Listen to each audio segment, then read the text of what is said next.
Gustong tumalon ng babae patungo sa nobyo. Pero ang di niya alam, 10 cm lang ang tubig. At nang handa na sana siyang tumalon, biglang nagising ang lalaki. Agad niyang pinigilan ang babae. Pero huli na ang lahat. Nabagok ang ulo ng babae.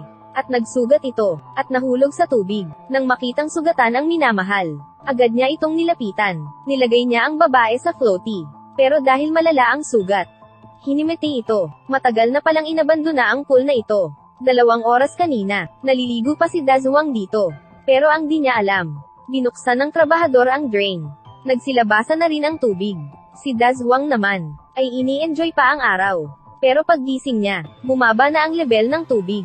Nagpanik siya, dahil walang hagdan. Gusto niyang umakyat, pero dahil mataas, di niya kaya, kinuha niya ang float, umakyat siya rito. Nakita niya ang phone niya sa taas. Ginamit niya ang lubad para kunin ang phone. Pero matapos ang ilang beses, di siya nagtagumpay. Sumigaw siya ng tulong, pero walang tao. Biglang gumalaw ang phone, may pag-asa na siya. Parang mahuhulog na ang phone. Nakita niya na kinakailangan ng tulong ng aso. Baka mahulog din ito. Gusto nitong umakyat, pero walang lakas. Di kakayanin. Kaya niligtas muna ni Dazuang ang aso. Ginamit ang lakas, at niligtas ito, nang okay na ang aso. Nahulog naman sa tubig ang cellphone. Pagpulot niya, di na ito gumagana. Patay na, para maagapan ang paglabas ng tubig. Tinakpan muna niya ng tuwalya ang drain. Inipit niya ito. Aahon na sana siya. Nang ma-stock ang zipper ng pants niya. Malas talaga niya. Natapos ang ilang hila. Sa wakas na alis din. Wala nang lakas si Dazuang. Kaya nagpahinga muna siya. Dumating naman ang nobya niya. Kaya iyon na ang nangyari kanina. Dumilim na agad. Isang buwaya ang pumasok sa pool. Natakot si Dazuang. Mabuti lang at di umatake ang buwaya. Nang umaga ay wala ng tubig ang pool. Pero dumudugo pa rin ang sugat ng nobya. Dapat niya itong gamutin. Nakita niyang may bandage sa bunganga ng buwaya. Kaya dahan-dahan niya itong nilapitan. Gusto niyang kunin ang bandage mula sa bibig. Biglang tumahol ang aso. Sumenya si Dazuang na tumahimik. Nilakasan ang loob. Nagpas siyang subukan. Nakakatakot naman ito. Nakuha na niya ang tape. Binalot muna ang ulo ng nobya. Saka hinayla sa pwesto. Pinainom niya ng tubig. 2 araw na sila nandito. Tiningnan niya ang drain. Mukhang ito na lang ang pag-asa. Pero paglapit niya, ito ay nakascrew. Di niya mabubuksan. Kaya kinuha niya ang kwintas ng nobya para gawing tools. Pero paglingon niya, nasa taas ng drain ang buwaya. At nakatitig pa. Nagalit si Dazuang. Kinuha niya ang tape para paalisin ang buwaya. Mabuti at good mood ang buwaya. Umalis naman siya. Nabuksan na nga niya ang drain. Sumilip muna siya. Walang problema. Kasya sila sa tunnel. Bumalik siya sa nobya. Dadalhin niya siya pababa. Pero paglingon, bumaba. Ang buwaya, nainis naman siya. Nilalagnat na ang nobya. Nagpa siya si Dazuang. Pumasok na lang. May 2 daanan sa loob. Depende sa swerte. Pero pag-akyat niya sa exit, nakita na nakakandado. Ito at di niya mabubuksan. Ang buwaya naman ang bumalik sa pool. Dahan daw ang lumapit sa babae. Nakita ng aso ang peligro. Walang tigil na tumatahol. Nakita ni Dazuang mula sa salamin. Agad siyang bumalik para sa nobya.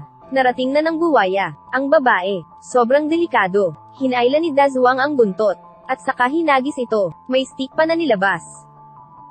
Nagising na ang nobya. Walang tigil ang pag-aruga niya rito. Huwag kang matakot. Makakatakas din tayo. Walang tubig at pagkain. Di na sila magtatagal. 3 araw nang di kumakain ang lalaking ito. Nakatingin siya sa itlog ng buwaya. Nakaramdam siya ng gutom. Sa oras na iyon, sa isang iglap, nahimiti si Dazuang. Nang makita ang pagkain sa harap, dahan daw ang lumapit ang buwaya. Palapit na ng palapit. Biglang nahulog ang buwaya. Ito pala ang plano ni Dazuang. Agad siyang tumakbo. At tinakpan ang drain. Gamit ng sofa, nakahinga silang 2. Sa wakas ligtas na sila. Pagkatapos magpahinga, ginamit nila ang stick para makagawa ng apoy. Sa tulong ng nobya, sa wakas umapuwi na nga. Niluto nila ang itlog ng buwaya.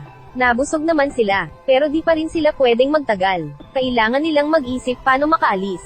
Kinabukasan hinayla nila ang sofa. Handa silang tumakas sa baba.